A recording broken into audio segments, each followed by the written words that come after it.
I don't gamble, I don't fight, I don't be hanging in the bars at night. Yeah, I used to be a fighter, but now I am a wiser man. I don't drink much, I don't smoke, I don't be hardly mess around with no dope. Yeah, I used to be a problem, but now I am a careful man. Well, if you used to want to see a commotion, you should have seen the man that I used to be. I was trouble in perpetual motion, trouble with a capital T. But staying out late, having fun, the shot of every single shot in my gun. Yeah, I used to be a lover, but now I am an older man.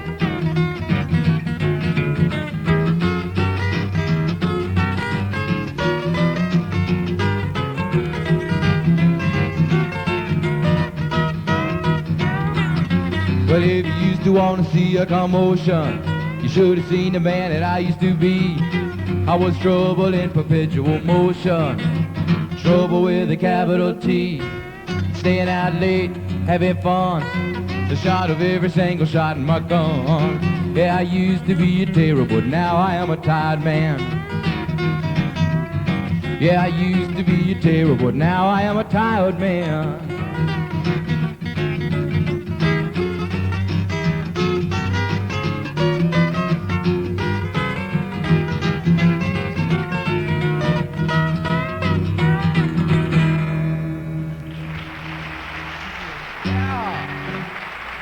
Thank you.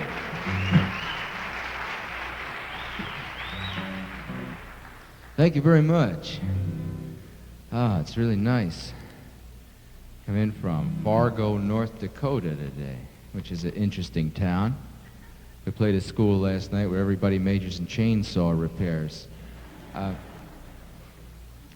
had a, skidoo workmanship. Then get off the airport here and try to find these throughways. They put the signs after the thing, like, guess what you missed? And then you stop and ask somebody at the gas station, and they go like, well, you can't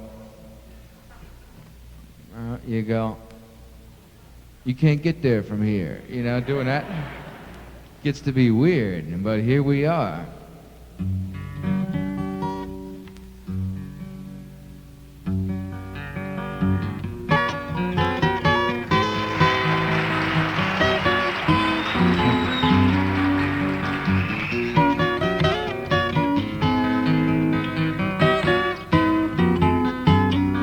Operator, well, could you help me place this call?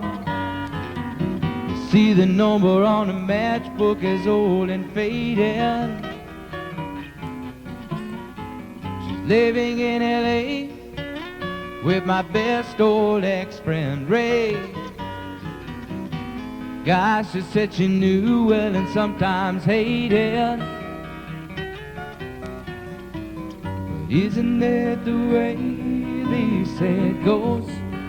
But let's forget all that and give me the number if you can find it, so I can call just to tell them I'm fine and to show I've overcome the blow. I've learned to take it well. I only wish my words could just convince myself that it just wasn't real. But that's not the way it feels.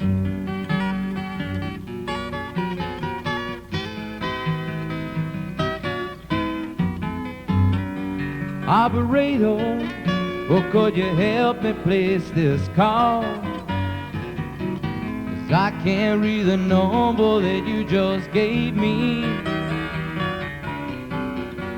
There's something in my eyes, it happens every time. Think about the love that I thought would save me. Isn't that the way they say it goes?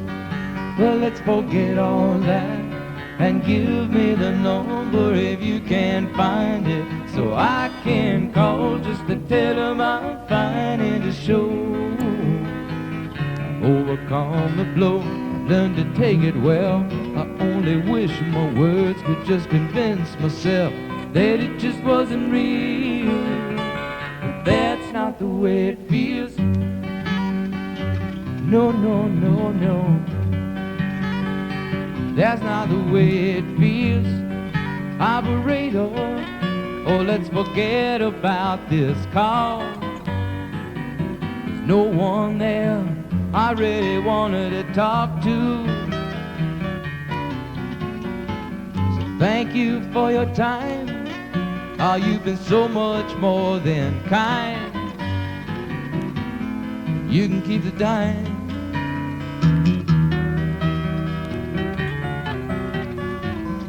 Isn't that the way they say it goes?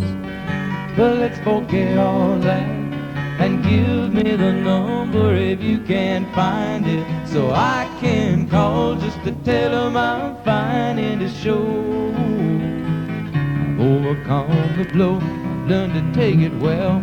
I only wish my words could just convince myself that it just wasn't real. That's not the way it feels.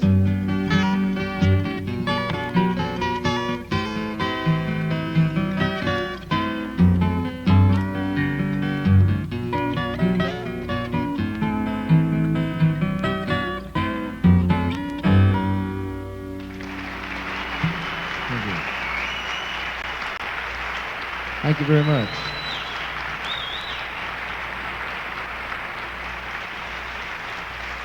Thank you.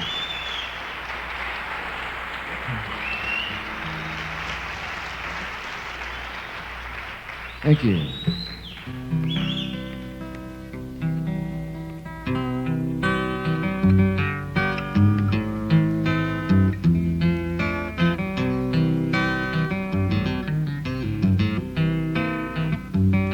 What out of Southern Illinois, come a down home country boy, gonna make it in the city, playing guitar in the studio. Oh well, he hadn't been there an hour when he met a Broadway flower. You know she took him for his money and she left him in a cheap hotel. Oh well, it's easy for you to see that that country boy is me. Seeing how am I gonna ever break the news to the folks back home? Well, I was gonna be a great success. Things sure ended up a mess. But in the process, I got messed up too. Hello, mama and dad, I had to call collect, 'cause I ain't got a cent to my name. But I'm sleeping in a hotel doorway, and tonight they say it's gonna rain. And if you'd only send me some money, well, I'll be back on the street again. Send it in care of the Sunday Mission, box number 10.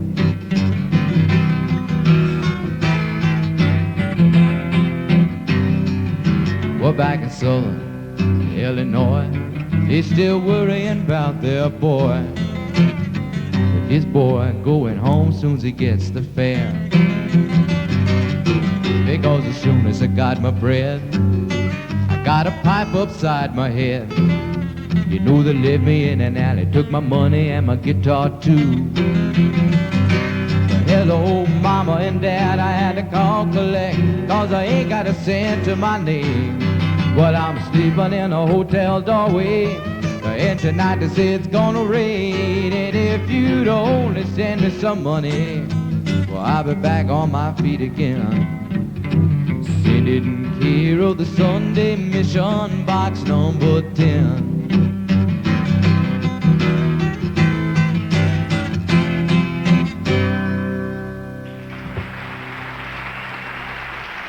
Thank you. This is a song that's on a new album, but it's one of those things that you kick around in your head for a long time. I got out of school, I worked at a station for a while, and did a bunch of other things, and found myself in the Army. I was really surprised. Got this brown letter all sticked and licked and signed by the general, his personal self. And he said, come on down to Fort Jackson. We can use people that have had 4 years of college. I went down. They gave me these tests and gave the pronouncement, infantry. Because grunt, all these nice things. And it was so weird getting down there the first day. You know, I had my T-shirt on, my long hair, and the guy said, maggot. He called me a maggot. Now, I don't know how you feel about that, but I felt really bad. Because, like, nobody ever said anything like that before, especially anybody that big, you know, that I couldn't say nothing back to. So I started getting in with the program and everything, and then I figured that I would go to communication school because I had this radio experience. And they said, Army knows what's best for you. So they give me some more tests, and they say, what would you like to do? I said, I'd like to go home. I'm tired of this. And then they gave me some more tests. And I ended up climbing telephone poles, which to them was communications. 40 feet above the ground, on top of these poles. They call me a field communication crewman, and everybody else calls you target. Because you're really up there, you know, it's just right there. Not hiding behind anything. I'll show you how brave I am. And I fell off a couple of them, and pretending to be sick, I used to go to the doctor in the morning. Now, Army doctors, you know, are really in a world all by themselves. This one especially, the guy that handled our area, was a guy I used to call Dr. Red Cloud. And you'd go in the morning and he'd shake this rattle. That would be the first thing. He'd dance around you. He had a necklace made out of buffalo teeth, you know, and a bear paw. And you'd tell him you were sick, and he'd just look at you. And you'd tell him you had a stomach ache, the kind of treatment you get. I walk in, tell him I had a stomach ache. He puts an aspirin in my belly button and puts a Band-Aid over it, you know?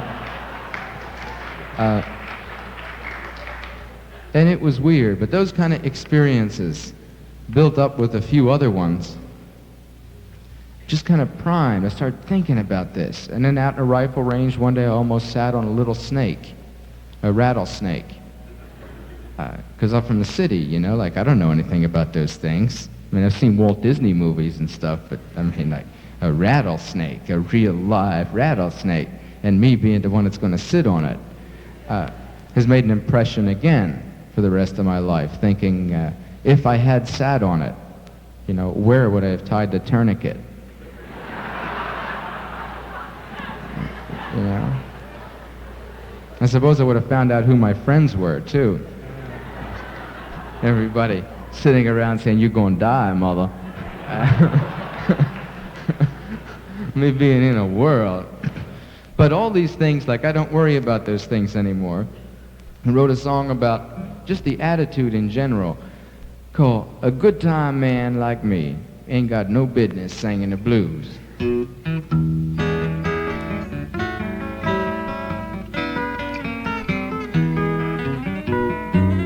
I was born to sing a good time song. You know that nothing used to bring me down. Till the day I fell in love with you. And baby, that's the day I found you had me singing the blues. Singing the blues. But a good time man like me ain't got no business singing the blues. Go on, woman, get out of here. You know that I don't want to see your face. 'Cause the things you doing to this boy's mind is such an absolute disgrace. You got him singing the blues. Singing the blues. But a good time man like me ain't got no business singing the blues.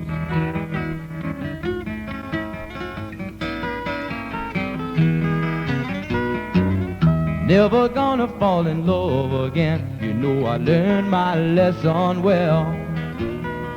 I Play the game of love and loss in my heart. You can believe me when I tell you that I'm singing the blues. Singing the blues. For the good time man like me ain't got no business singing the blues. You got me singing the blues. Singing the blues. For the good time man like me ain't got no business singing the blues.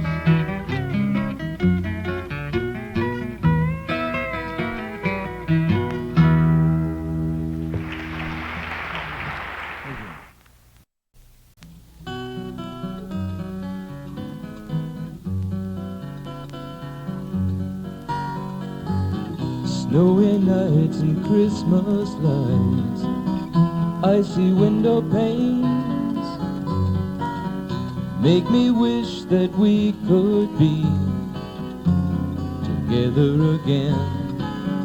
And the windy winter avenues just don't seem the same, and the Christmas carols sound like blues, but the choir is not to blame. But it doesn't have to be that way. What we had should never have ended, and I'll be dropping by today, 'cause we could easily get it together tonight. It's only right. Crowded stores, the corner Santa Claus, tinseled afternoons, and the sidewalk bands that play their songs slightly out of tune. On the windy winter avenues there walks a lonely man, and if I told you who he is, well, I think you'd understand. But it doesn't have to be that way.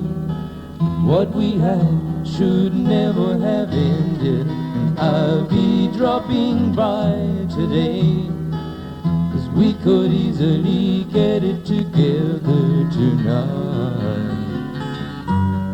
It's only right.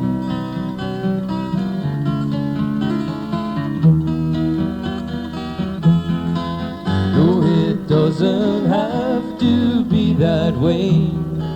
What we had should never have ended, and I'll be dropping by today, 'cause we could easily get it together tonight. It's only right.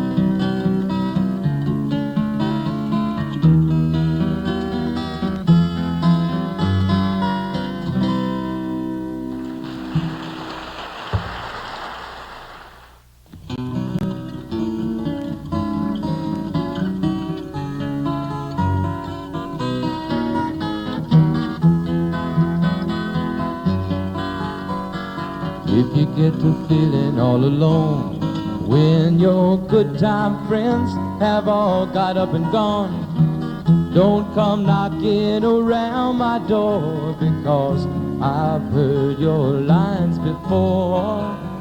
There ain't gonna be a next time, this time, 'cause woman's starting right now.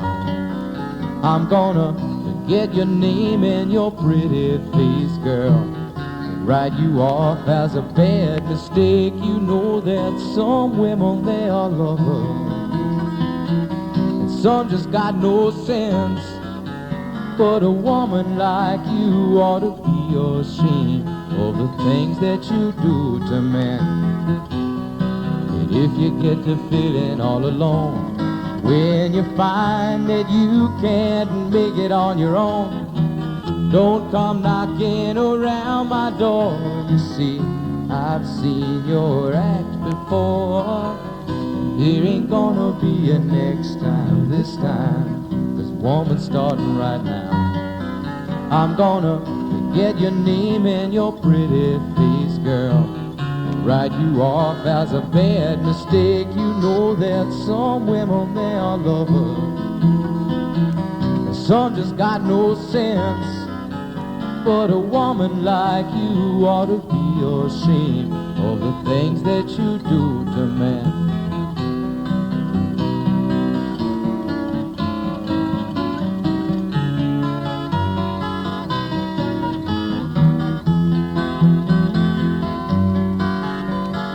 If you get the feeling you were wrong, don't go wasting your good money in the phone. 'Cause I can hang up as fast as you can call. That ain't all, 'cause there ain't gonna be a next time. This time, this woman's starting right now. I'm gonna forget your name and your pretty face, girl, and write you off as a complete disgrace. You know that some women, they are liars, some just got no sense. But a woman like you ought to be ashamed of the things that you do to men. Yeah, a woman like you ought to be ashamed of the things that you do to men.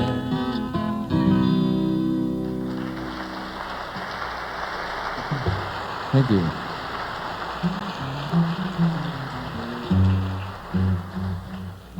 Thank you very much. In the past couple years, I was saying I've been doing a bunch of things, and I got into this construction work out of necessity. Moved out of New York. Just get tired of New York. After all, it's the only place. The subways, I call them the rolling restrooms, and there was always somebody around there with a. New York's the only place you can get mugged in a subway by somebody with a blackjack and a jar of Vaseline. They're weird. So I just decided to move out, no honor and starving to death at home. I got this job driving a 15-gear semi double clutching E-flat tractor trailer. Sit up in that seat on a telephone book, because the hood was really far out there, you know, had blocks on the pedals. But what a feeling. You know, you just get a slight feeling of how God feels. Because you're like 10 feet above the highway, you know, and you've got everything at your disposal, all those gears, and whistles and sirens, plus the look that you develop. You know, just you got your eyes honed in on something else. After a while, getting up at 4:30, I didn't like so much, because I found out I was playing in bars at night, and I'd be going directly to work. And get stuck in the morning traffic, and people start getting to you. Now in Pennsylvania, you know, you get a lot of nice little curvy roads. There's 2 lane numbers. So coming out of the quarries, I used to write stuff on the back of the truck, like not regular stuff like "wash me," you know. I used to write stuff like, "I may be slow, but I'm ahead of you." And then look back, you know. And just watch the look on people's faces. When you see the veins pop up in the middle of their head, you know, they're starting to get a headache. That was fun, but that didn't last too long either. And, you know, had to look for new ways to let out this aggravation. And I finally found it. I would go down Route 95, which runs through Delaware and all down through the south, nice and flat. And with maybe 40 or 50 tons of stone on her back, I would get that truck up to 75 miles an hour and pull up behind a Volkswagen doing 72. So out of nowhere, there you are. And you reach up and you grab this lanyard, which is connected to all these bright, shiny chrome horns on the top. And you go like, you'd be surprised. You look in the Volkswagen's rearview mirror, you just can't believe that the human face can make that many expressions. You know? Like the first one is usually, "Oh my God," because he sees that Big Mac bumper with the hooks underneath. And the second one is usually just a look of terrified resignation as he just says, "Oh well, I'm going to become a hood ornament." And you just kind of swing out around him, and he pulls over on his side and shakes on it. Really does something to your innards. Takes 26 feet of intestine and turns it into 6 inches of greased copper tubing. You can really get nervous behind something like that. And then the truck stops. They were always the places I loved to go and stop and get coffee or fill up a thermos. The truck stops are like Fellini films. You get to meet these guys that drive the long runs, like Seattle to Key West, twice a week. And that's very hard to do on a natch. But they have to do it. Got to get our vegetables and produce and toilet paper and Kleenex, everything got to be here. So those are the guys that stay up, and they know they can't do it just with no doughs. So truckers get into these things that they call uppers. Now, they call them co-pilots, second drivers, bennies, whites, cartwheels, Christmas trees, you name it, and West Coast turnarounds. Now, there's a name. A West Coast turnaround is a little black pill that'll make you do twice of whatever you got to do in half the time. Old trucker have fat thumbs. Brap. Put that pill right between thumbnail and index finger, and brap. You got tongue like a frog. See, it comes out. Can catch it no matter where it bounces in the cab. And it's such a thing, because they take them with a toast. What's good for the sick is better for the well. And they're ready to go. 45 minutes later, they're sitting on the Jersey Turnpike like this, and they go like...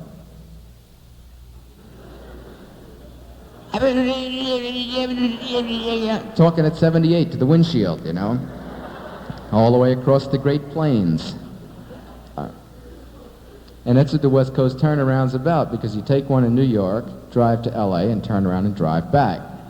All the time rapping. They cut off a broomstick about this long and put one end of it on the throttle pedal and the other end against the seat. See, and this gives you an extra foot to dance with. While you're listening to WWVA trying to sell you 500 live baby chicks for $2.99. What a great commercial. Lee Moore, the coffee-drinking Nighthawk, Wheeling, West Virginia.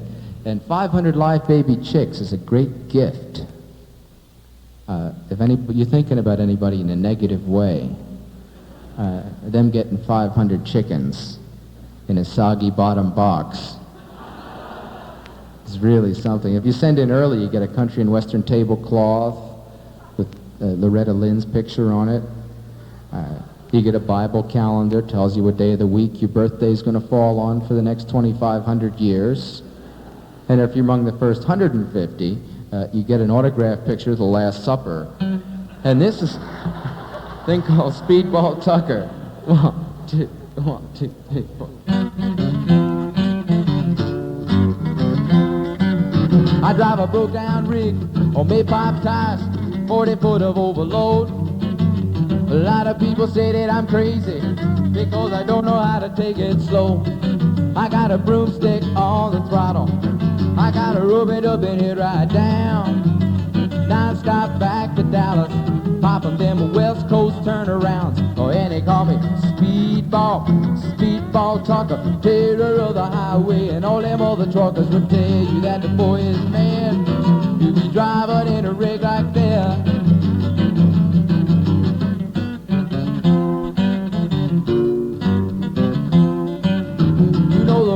Blow, the snow may snow, and the turnpikes they may freeze, but it don't bother old Speedball. He going any damn way he please. He got his broomstick on the throttle to keep his throttle full of dancing round. Oh, with a cup full of cold black coffee and a pocket full of West Coast turnarounds. Oh, and they call him Speedball Tucker, terror of the highway. And all them other truckers will tell you that the boy is mad. You be driving in a rig like that.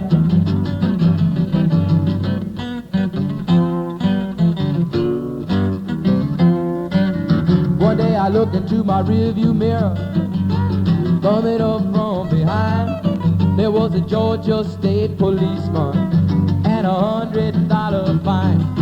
Oh, when he looked me in the eyes, he was writing me up. He said, driver, you've been flying.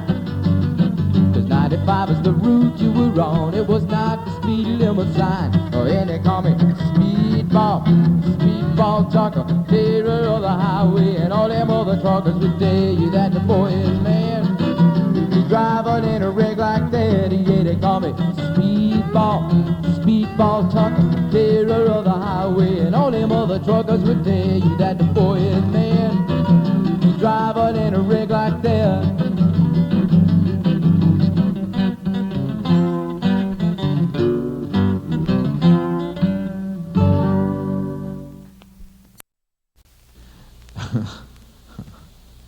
This is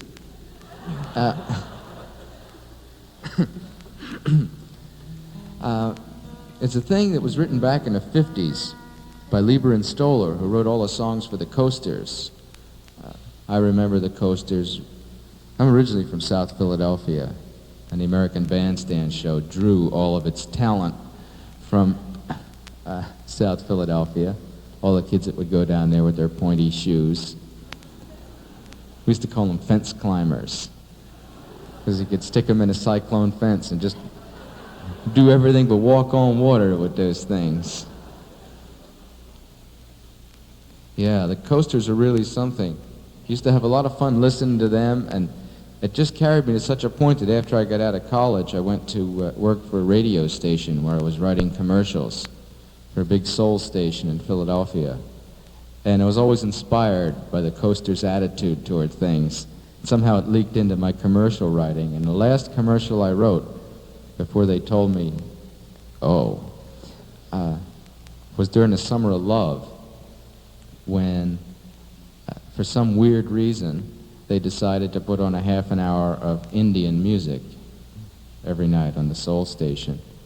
And Ravi Shankar would be playing, and I wrote a commercial and just slipped it into the logbook where the jock opened it up and read it. And I said, "This portion of the program is brought to you by the little dudes down at Air India, the people that know how to get there, because there's where they from." And there's a thing called Framed.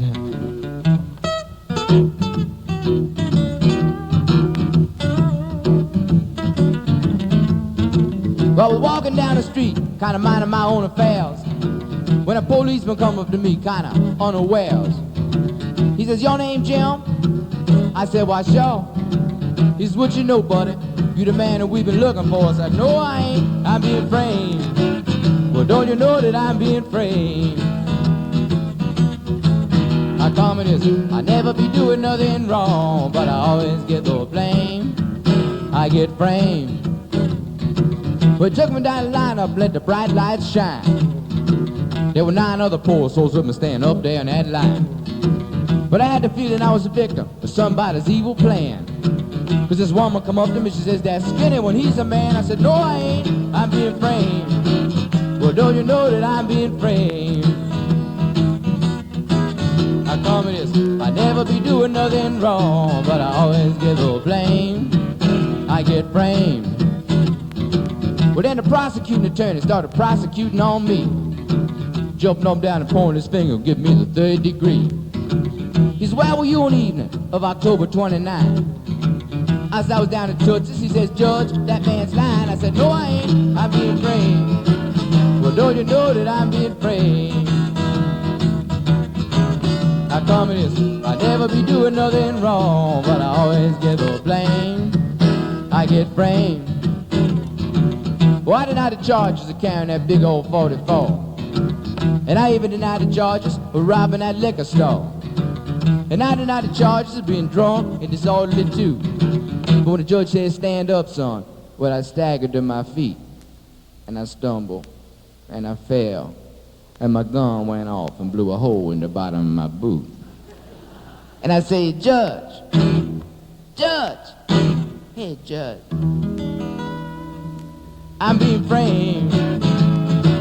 "Well, don't you know that I'm being framed?"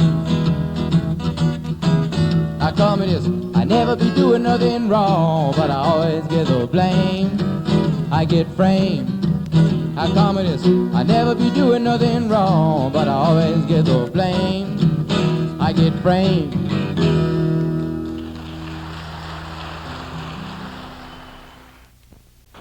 Thank you. This is a tender, touching barroom love song that took me about 5 years to write because I couldn't find the right words. I was playing in a bar one Saturday afternoon, and I noticed this beautiful little lady, about that high, kind of chubby.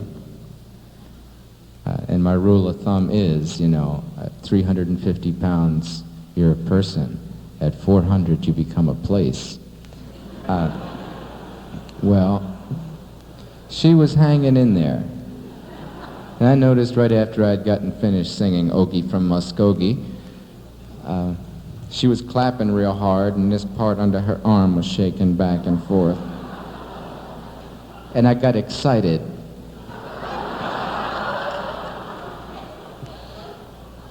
So I went over and talked to her, and even with her sitting on a stool with that bleached blonde hair piled up that high, 4 or 5 cans of spray net on it, so you could tap on it, it would make sounds.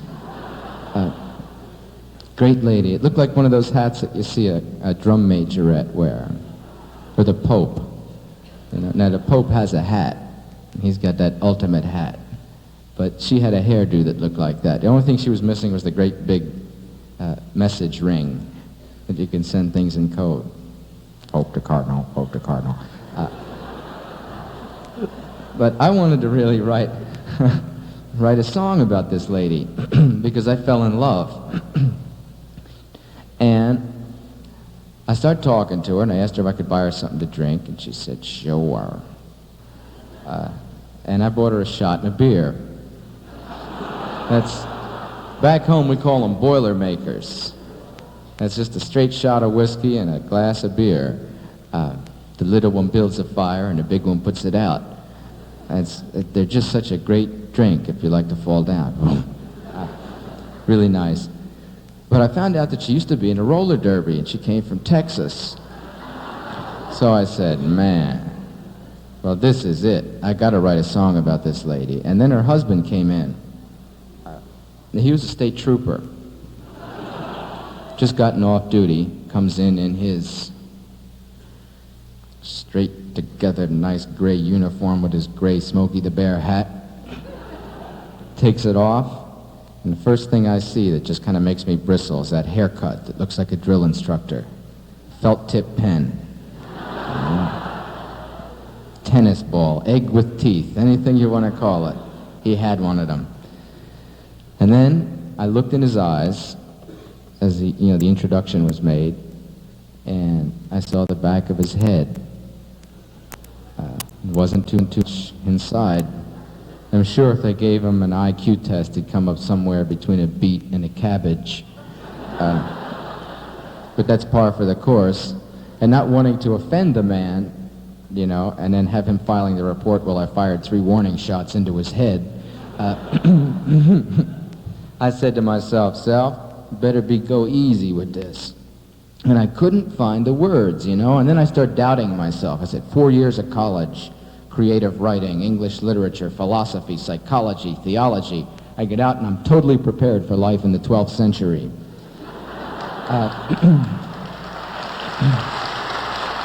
It's true. So there I was, really afraid to write this song. So I sought out some consolation in the biggest bottle of NyQuil I could find. They kind of laid me back a little bit. And then I went and bought 2 bottles of Ripple. They went to the beach. Now, Ripple's the only wine made in America that's never seen a grape. It's not exactly bottom drawer. The only thing under it on the shelf is Sterno. Sterno, a loaf of bread to pour it through, and some funky pineapple juice.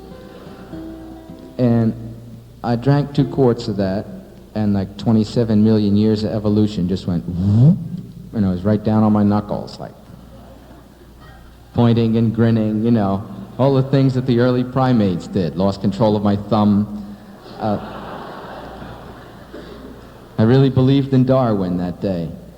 But I wrote 2 verses in this unconscious and semi-lucid state. felt really good about it. And then, like I write with a cassette machine, see, so I had this cassette, and I said, geez, now what the hell am I going to do? I can't finish it, because we started traveling around a lot, and we finished a concert one night in San Francisco. This was like June, early one night, and went back to our hotel, and ordered up some apple pie, coffee, and sat down to play, because I felt the song going to work its way out. Well, you remember that Bon Vivant soup scandal last year where everybody was eating the Bon Vivant Vichyssoise and dying because it had some poison in it, those little botulisms? Well, the scandal was so bad they went out of business and moved to San Francisco and started making the pie that we ate. With the Lucretia Borgia sauce on it, you know. So like a half an hour after we eat it, Maury and I look at each other and in stereo say, I think I'm going to get sick. And we run like two crazy people into the bathroom to lay our nausea riff on the tile. I get into the classic arms locked position, arms around the bowl, knees on the mat, you know. And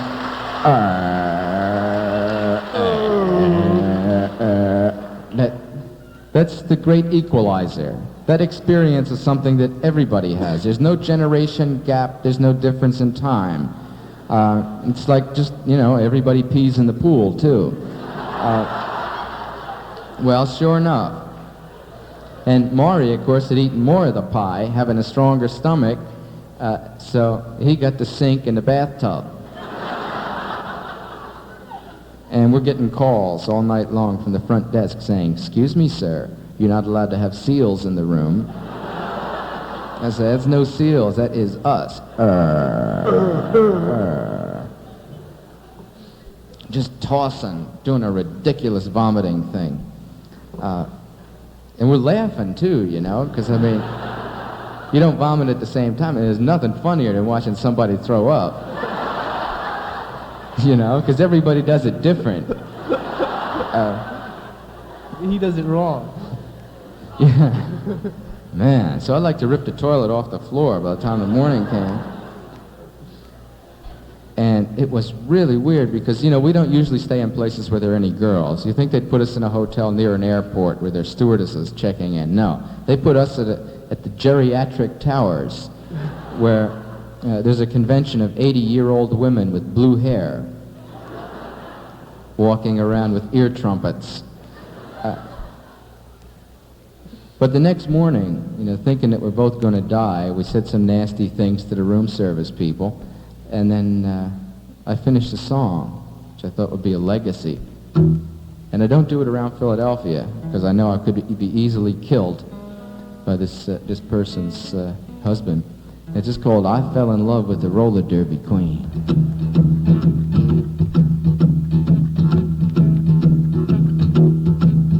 Gonna tell you a story that you won't believe, but I fell in love last Friday evening with the girl I saw on the barroom TV screen.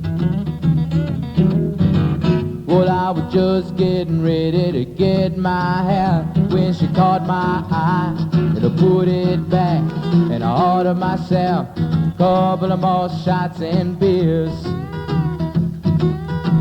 The night that I fell in love with a roller derby queen, round and round, oh round and round, the meanest hungry woman that anybody ever seen. Down in the arena, she was 5'6", with 215, a bleached blonde bomber with a streak of mean.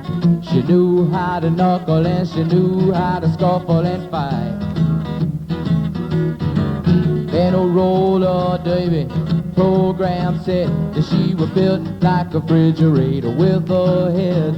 Her fans called her Tuffy, but all her buddies called her Spike. The night that I fell in love with a roller derby queen, round and round, oh round and round, the meanest hungry woman that anybody ever seen. Down in the arena,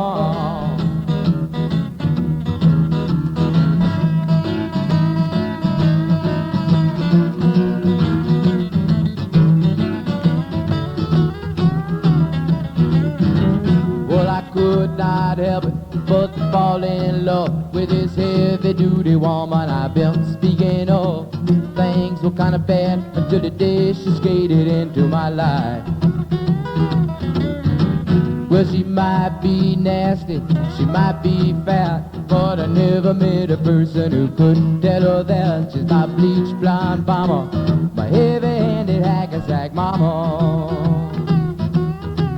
The night that I fell in love with a roller derby queen, round and round, oh round and round, the meanest hungry woman that anybody ever seen down in the arena.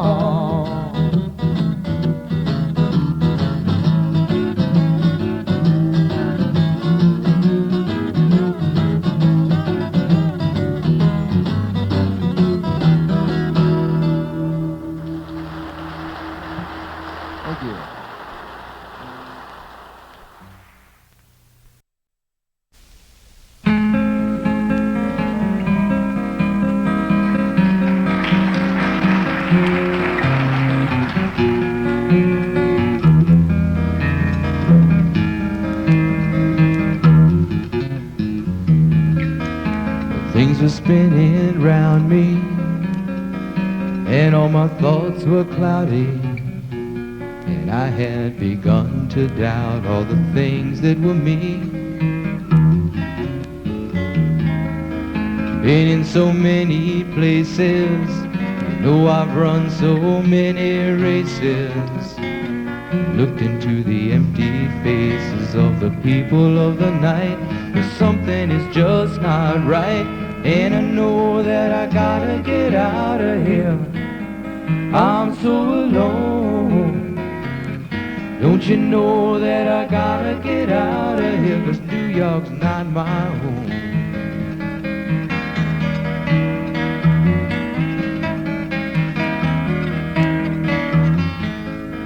Though all the streets are crowded, there's something strange about it. I lived there about a year and I never once felt at home.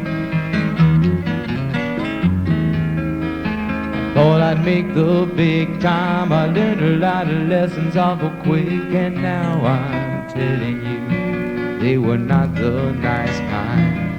It's been so long since I have felt fine. It's the reason that I gotta get out of here. I'm so alone. Don't you know that I gotta get out of here? 'Cause New York's not my home.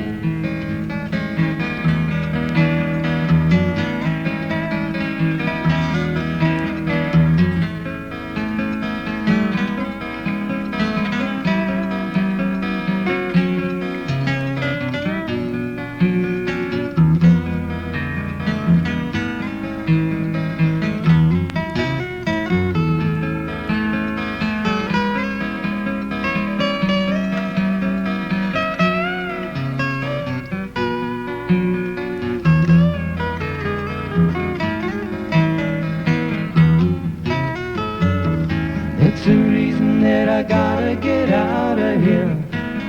I'm so alone. Don't you know that I gotta get out of here? 'Cause New York's not my home.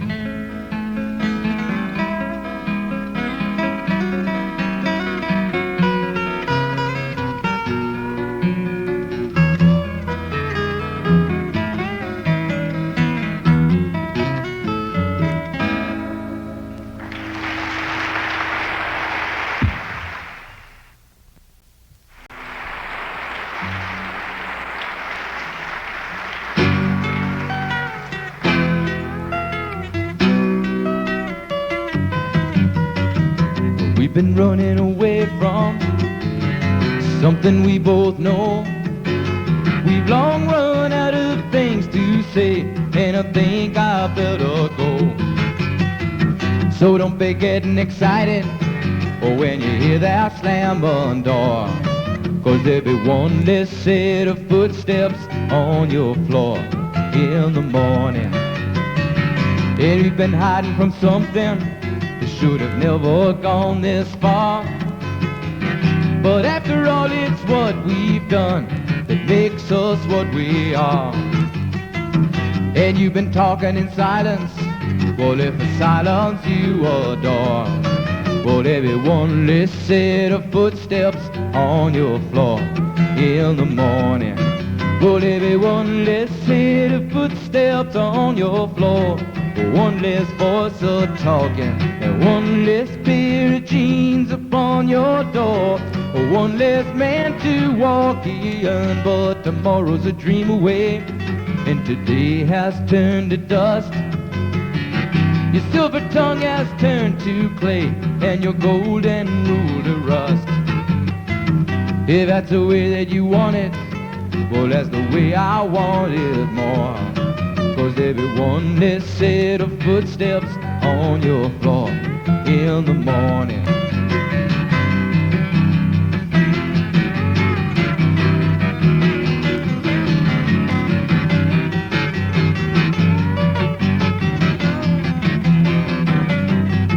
Oh, there be one less set of footsteps on your floor, one less voice a talking, and one less pair of jeans upon your door, one less man to walk in. But tomorrow's a dream away, and today has turned to dust. Your silver tongue has turned to clay, and your golden rule to rust. If that's the way that you want it, well, that's the way I want it more. 'Cause there be one less set of footsteps on your floor in the morning. Yeah, there be one less set of footsteps on your floor in the morning. Thank you. This is one of my favorite songs. I started gathering these things. They're a collection of old British bawdy ballads that I learned. I was on one of those State Department tours through the Middle East and North Africa and down into West Africa, just picking up diseases. It was great. They had to ship me home in a 50-gallon drum with a box of adult-sized Pampers and a cork. You can really get some great things from the water down in those places, called Montezuma's Revenge. Stuff really can get you moving. Never realized I ran so fast. But this one it's a couple hundred years old, and according to the Library of Congress, like, see, I set this up as a cultural experience, because that's where it is. Otherwise, it's Carlin and Milwaukee. You know, one of those. It's just a good tune now. It was written, like I said, by Robert Burns back in the days when everybody gathered together for warmth in the castles. They pulled up the drawbridge and sit around and look at the knights and all that stuff. You ever notice that those suits of armor always have rust stains down the inside of the leg? Just an observation. That's probably how we got the seams on the inside, you know. Why couldn't they be put there, you know? No.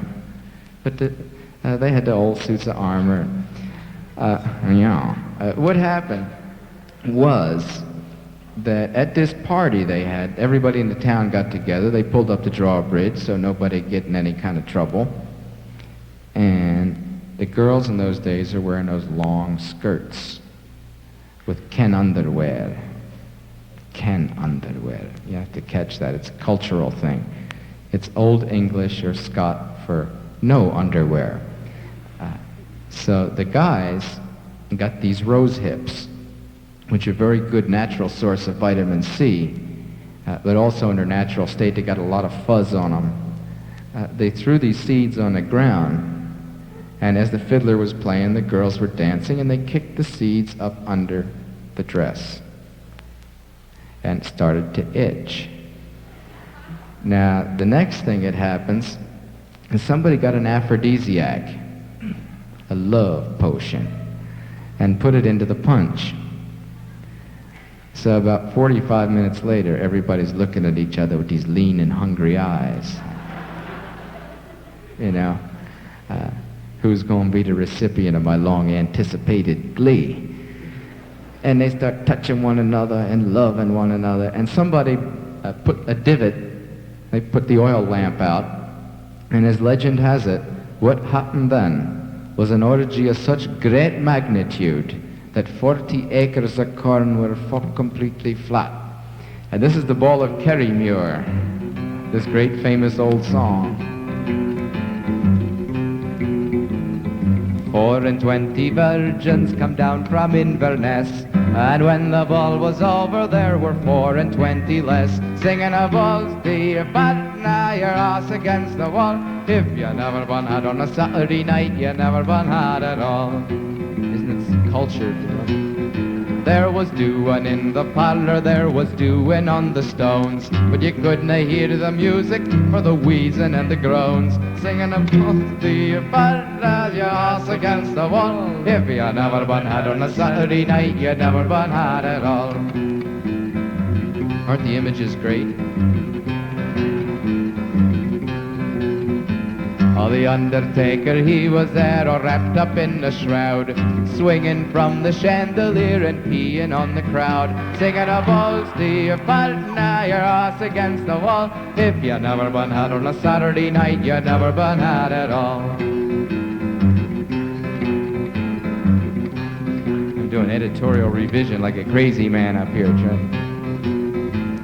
The village cripple, he was there, but he could not do much, so he lined the ladies against the wall and he did them with his crutch, singing a balls to your partner, your ass against the wall. If you never been out on a Saturday night, you never been out at all.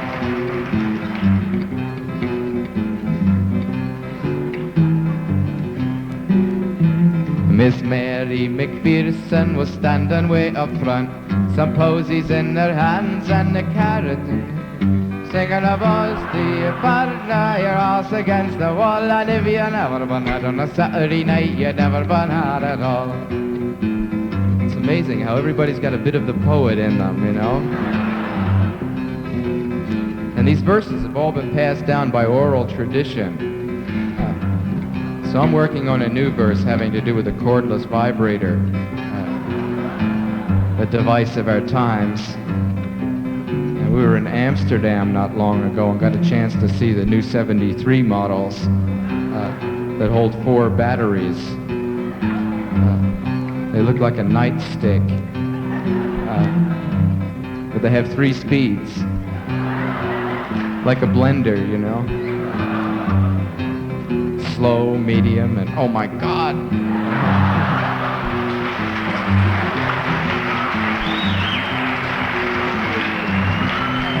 I think I'm going insane. The village postman, he was there, but the poor man had the pox. He could not do the lassies, so he did the letterbox, singing a balls to your partner, your ass against the wall. If you never been had on a Saturday night, you never been had at all. Now this verse has so much symbolism and imagery in it, I think it's almost cosmic. It sticks with you the rest of your life. It's almost like meeting the Maharishi for the first time. The little man, you know, the man with the Learjet. Give me $300, I will take away your mind.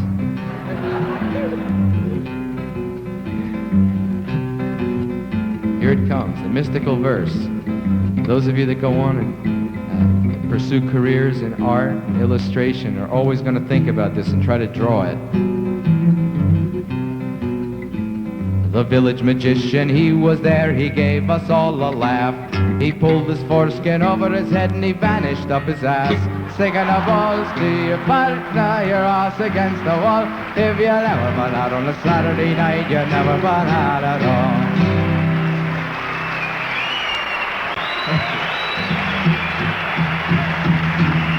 Thank you very much. Woo. Uptown got its hustlers, the Bowery got its bombs, 42nd Street got Big Jim Walker, he a fool shooting son of a gun. Yeah, he's big and dumb as a man can come, but stronger than a country horse. And when the bad folks all get together at night, you do they all call Big Jim boys, just because. Did he say you don't tug on Superman's cape? You don't speed into the wind. You don't pull the mask off an old Lone Ranger, and you don't mess around with Jim. Ba-doom-doo-da-da-deep-deep-dee-dee-dee. Well, out of South Alabama come a country boy. He said, I'm looking for a man named Jim. I am a bull shooting boy, my name is Willie McCoy, but down at home they call me Slam. Yeah, I'm looking for the king of 42nd Street. He drive on a drop-top Cadillac. Last week he took all my money, and it may sound funny, but I come to get my money back. And everybody say, Jack, ooh, don't you know that you don't tug on Superman's cape? You don't speed into the wind. You don't pull the mask off an old Lone Ranger, and you don't mess around with Jim. Ba-doom-doo-da-da-deep-deep-dee-dee-dee. Well, a hush fell over the pool room as Jimmy come bobbling off the street. And when the cutting was done, the only part that wasn't bloody were the soles of the big man's feet. Woo! Yeah, he was cut about 100 places, and he was shot in a couple more. And you can better believe a song a different kind of story when a big Jim hit that floor. Oh. Now they say you don't tug on Superman's cape. You don't speed into the wind. You don't pull the mask off an old Lone Ranger, and you don't mess around with Slim. Mm-hmm. Yeah, Big Jim got his hat. Find out where it's at, not hustling people strange to you. Even if you do got a two-piece custom-made pool cue. Yeah, you don't tug on Superman's cape. You don't speed into the wind. You don't pull the mask off an old Lone Ranger, and you don't mess around with Slim.